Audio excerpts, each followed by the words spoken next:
Hello, I'm Kaysie Butler, and I want to welcome you to Healthy Living Around the World.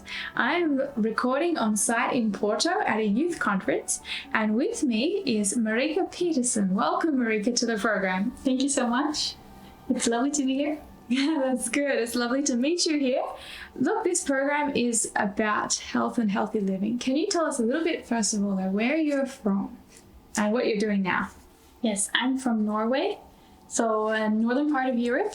And at the moment, I'm working in a lifestyle center called Fredheim. And that's in the middle of the forest in a city called Kongsberg, which is 1.5 hours away from Oslo, the capital. And it's a beautiful place, and enjoy working there. Very good. So how long have you been working there? Now it's actually 2.5 years that I've been working there. And I've learned so much since I started working there about health and about, how to meet people where they're at and help them with, motivating them to make changes in their life, especially with lifestyle. So what is your role there? My background is nursing. One of the typical nursing things that I do is to take blood samples. We take that the first and the last day, and we check glucose or blood sugars and cholesterol, amongst other things. And it's amazing how that drops when the guests are there in just 10 days. Because we have vegan food there. So one of my roles when it comes to the food is to have cooking demos. Okay. And then we go for walks every day, and we have lectures and devotionals or encouragement for the day, so they can think of something deeper than just normal small talk. And we have exercises both inside and outside, and conversations and coaching, many different things. Yeah, that's a great variety of things in your role there. Quite a big scope. So that's why I really like it as well. Okay, you like having that diversity of experience in your everyday working life. That's very nice. So tell me, how have you come to appreciate healthy living and living a healthy lifestyle for yourself personally? Yes, well, I grew up with my family. My mom always made vegetarian food.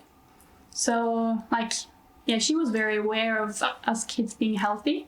So I've kind of grown up with that. But when I became a student and in my early 20s, I learned more about how the health really impacts the life. And I heard about the China study. I don't know if you heard about that one. Yeah, by Dr. Colin Campbell. Yes. Yes. So it made me really curious. And so I chose 5 to 6 years ago to eat plant-based food. And it's very interesting how good food you can make and how tasty it is, and how now when I see at the Lifestyle Center how it helps people with depression and energy and sleep, and it affects everything in your life, then it just encouraged me more and more. So it's been many steps along the way. Wow, so it's been a journey that you've just grown and learnt more and incorporated more in your life. So what would you say is one of your favorite lifestyle principles that you apply personally in your life? Oh, wow. One of my favorite, that's really hard actually, because at this lifestyle center we have these 8 health keys. Yeah, I can mention them. It's air, fresh air, and sunshine, and nutrition, and exercise, and rest, and trust. Trust in relationships and with God. And let me see, I have to remember all of them. Water, and temperance. You shouldn't do too much of something, even though it's good in itself, or too little. Yeah.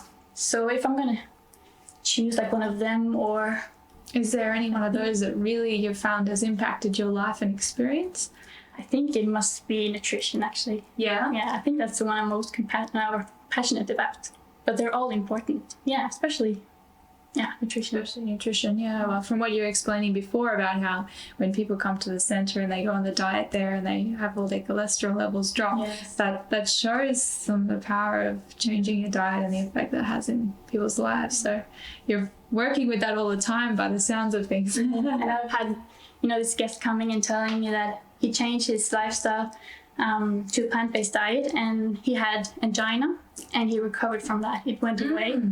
So, to actually hear the guest telling that it works, that's really encouraging. That is very encouraging. So how has living a healthy lifestyle impacted your spiritual life and your walk with God? So one of the areas where I've been struggling is with the sleep, to get to bed early enough in order to get up early as well. When I've really taken that seriously, to go to bed early, around 10 or before would be ideal. It's so much easier for me to get up in the morning, and I love to start the day with God and to be truly awake and concentrated. Just like when I talk to my friends and family, I want to be there, and not be distracted or tired. So it's the same with God. So when I really take sleep seriously, my conversation with God and my time with Him, the quality time, it's so much better. So that has really impacted my spiritual life. The most, I think. Right. Okay. So it's had a real practical effect in enhancing the quality of your time with God. And when I read the Bible, I remember what I read. I'm just more concentrated. Oh, that's very good. I mean, quality makes a huge difference. When you wake up tired and bleary-eyed and you're trying to read the Bible and connect with God, it's a lot harder. I know from experience. So that's very powerful effect that it has. So obviously you've had experience working with people and also personally applying healthy living principles. What would you say is one of the things that you would recommend to people who are wanting to make changes in their life and maybe adopt some healthier lifestyle habits? What things would you recommend for them to think about or do in making those changes? Well, first of all, because I often talk with the guests about this, because they ask me, and often it can be overwhelming for them with all the information that they receive, and they don't know where to start. So I often tell them, start with something small.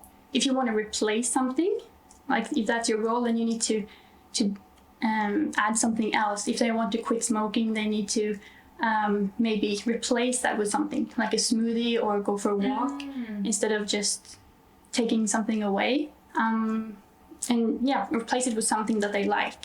Or if they want to actually start doing something, for example, exercise, they should do something that they already like. If they don't like running, then don't start with that. Start swimming or strength or lifting weights or something. Do something that they already like.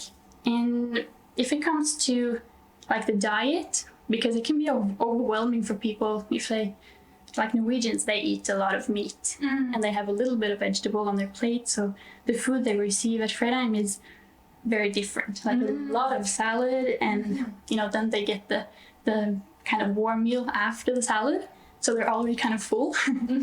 So if they don't know where to start, I'm just saying, just give yourself time and take one thing at a time.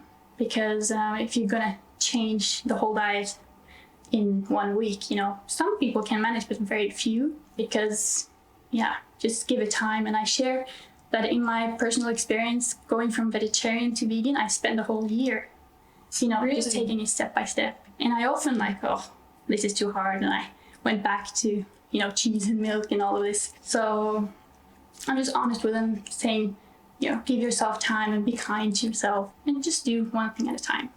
So this was probably several tips. No, that's. I think that's very practical advice for people who are wanting to make changes, because it can be a very daunting thing. People want to get to this place, this end goal of better health, but the steps to get there can be huge. And I think the tips that you've shared today are very, very practical and realistic for people to be applying in their lives. So thank you so much. It's good to have an ideal and to try and reach that, but like a ladder. That's Okay, take one step at a time, then you'll get there eventually. That's a good way to put it. I like that. We'll remember the ladder to health. Yeah. That's very nice. Well, look, thank you so much for sharing with us today, Marika, on the program. We've been recording here in Porto, in Portugal, at a youth conference. I've met with Marika Pettersen, and she's from Norway and she works at a lifestyle centre there.